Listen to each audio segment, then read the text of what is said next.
sir. All right, I guess I'll get started. Everyone here. All right, first time. Here we go, starting again. So today what I'm going to talk about is for consultants who are thinking about making the jump to Enterprise SEO sites, or maybe you've already made the jump and you're starting working on a big corporate SEO site. I'm looking for some tips and tricks to move forward, make some results. What I'm going to talk about is some of the experiences I've been through, some of the pitfalls that I've been able to overcome, and some ways that we can possibly help you out as well. I'm not going into a lot of detailed SEO tips and tricks. I mean, you probably already know that, you've been doing SEO. But hopefully we can make your life a little bit easier. My name is Matthew Flessner. I'm the Senior Manager of Search Engine Optimization for Fanatics Inc. I manage the SEO efforts and strategy for a number of nationally known sites, including NFL Shop, NBA Store, FansEdge.com, Majestic Athletic, ESPN, NBC Sports, and numerous NCAA, NFL, and NBA team stores. So, SEO, you've learned a lot about SEO. At the time as a consultant, you've picked up a lot of skills. You've become a salesman, obviously. If you're selling your SEO skills to a client, you got to sell yourself.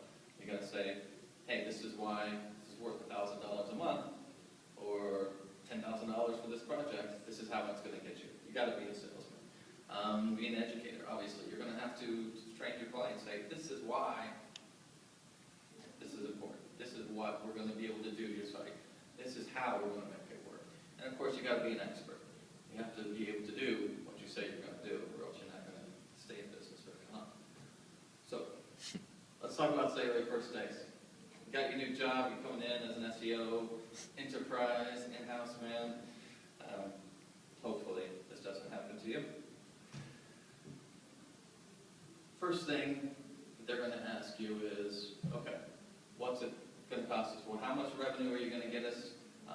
Give us a budget.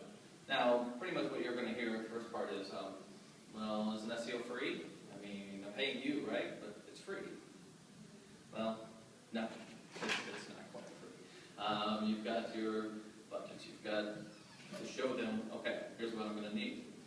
I do need money. We're going to need, whether it be for directory, whether it be for buying links if you want to. Sending your whole team to Las Vegas for a show called Pubcon, which you might have to sell because it sounds like it's taking place in a bar. But yes, put out your whole budget for the whole year. It's not free, and that is one of the things that you're going to have to overcome, immediately. What they're going to want to know right off the bat is, all right, well, how much of a budget do you need then? Well, one of the things that I was surprised within days, they said, okay, give us your budget, we want it for the whole year. Well, all right, got to do quick research then. But a lot of times as a consultant, you know what tools you use already. You know what directories are important. You know conferences that you want to go to. Getting these numbers is pretty quick and easy, but what you're going to find is that they're going to say, all right, well, if we give you that budget, say to $10,000 a month, how much of a jump is that going to give us in SEO revenue? Is that going to be up 25%? Is it going to be a $10 million raise in SEO revenue? It's going to be something. They're going to want to know. So, what we would do is make a list of everything you want. Your dream list. Okay, I wanted this membership to this. I wanted, this website. I want these tools. Everything you'd love to have. Make a budget for that. Make a budget for what you absolutely need, bare bones. This is imperative. I can't do my job without it. Then funnel those down into all right, this is the optimal must-have budget. This is going to give us the return on investment that you're looking for. This is what is going to be able to get us forward to this, wherever you're looking to be.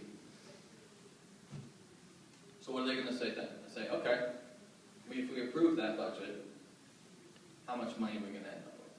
Well, that's great when it's your first few days in the job and say, okay, well, could you get me logged into analytics software first so I can see how much money we made last year? So it can be a very difficult thing. What we need to start, obviously, is to be able to look at, okay, we're where's the company been? How much money has it made in the past? And then start with a site audit. I'm not going to go into site audits. I'm sure there's probably 20 sessions here going over site audits. But what you're going to do is look and see, okay, what's the quickest wins? What's the low-hanging fruit? Whether it be, change a few title tags because it's not ranking for some easy to get keywords, or are you looking at big projects like total URL restructuring? Obviously, some of those are going to cost a little bit more than others, but typically if you're working on a big brand site, you're going to find just a few tweaks. Any sort of even small incremental changes is going to help your rankings. So while I can't say, okay, if you do this and your ranking's going to increase, which is going to create your forecast by 25%,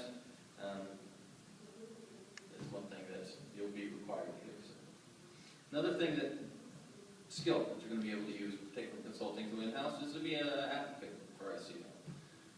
What you're going to want to do is to get people on your team. Stand for SEO in the meetings. Try to get a push through. All right. So one thing you want to ask yourself is, who are your fellow stakeholders? Who is going to benefit from what you do, from your success?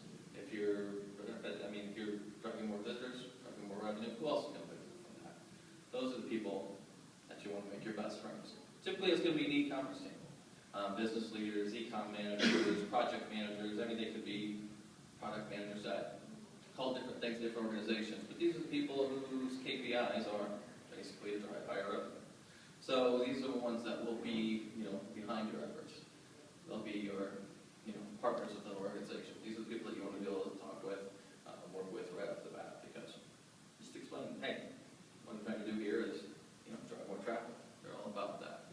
Another people that can sometimes be a little bit more difficult to work with is a user interface or user experience department. They also deal, also with design. They want to make a beautiful website that is easy to use and everybody will like to look at. But they also want to drive conversion. So the nice thing about that is working with them to help drive the conversion rate as well. If 1% increase in conversion rate, that'll help your SEO efforts by 25%, even if you didn't drive any more traffic. So it's always kind of a trade-off that you want to make sure that you can increase conversion rate as well, and not just shove SEO content all over the page. But as an SEO, we're not designers, so I say let the designers do their designing. I don't care how you do it.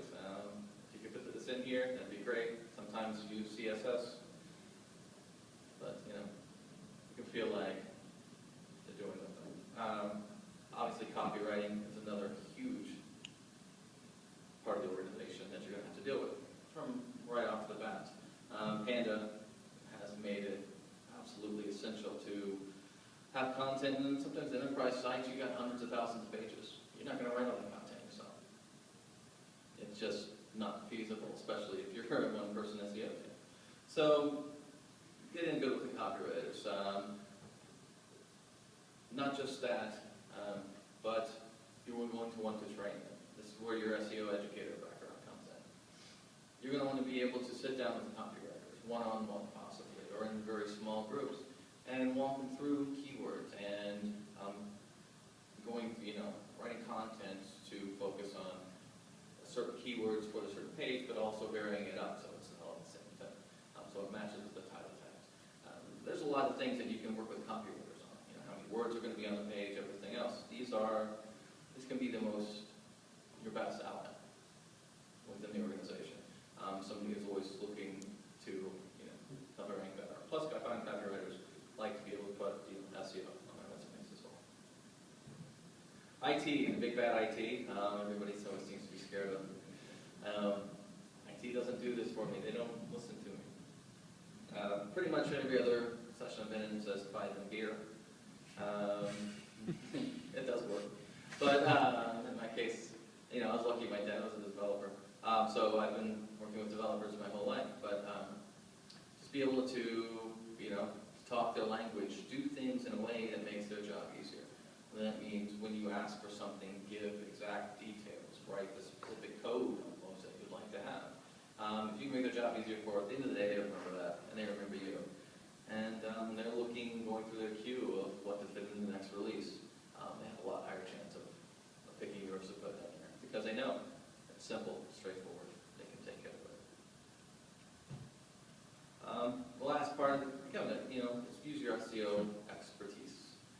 You've been doing it for years, you're probably well aware of what's going to help a site rank better, but it is a little bit different for Enterprise SEO. Instead of focusing on writing a title tag and doing some alt text, say you want to change some alt text on a page, you might have to write a 10-minute brief to get that one alt text changed, whereas before you just go in there, 30 seconds later it's done. So you do have to think like bigger picture. What changes could we make that's going to help the site rank better as a whole, instead of necessarily just for this keyword? What change is going to make the whole site more SEO friendly? Boilerplate titles. When you have 100,000 million pages, you're not writing all those titles. You're not creating all that meta descriptions. You have to come up with inventive ways to try to get them to sound natural and not duplicate content, which is also a huge issue for most e-commerce sites. Because when you have 100,000 products out there, a lot of them are going to look alike.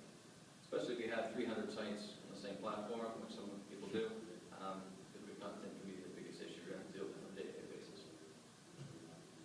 Reporting also is a little bit different. You might have been on analytics before. Google Analytics obviously is free, cheap, easy. Where now you're looking at Omnisure or some of the other ones that are out there. I guess it's Adobe Site Catalyst now.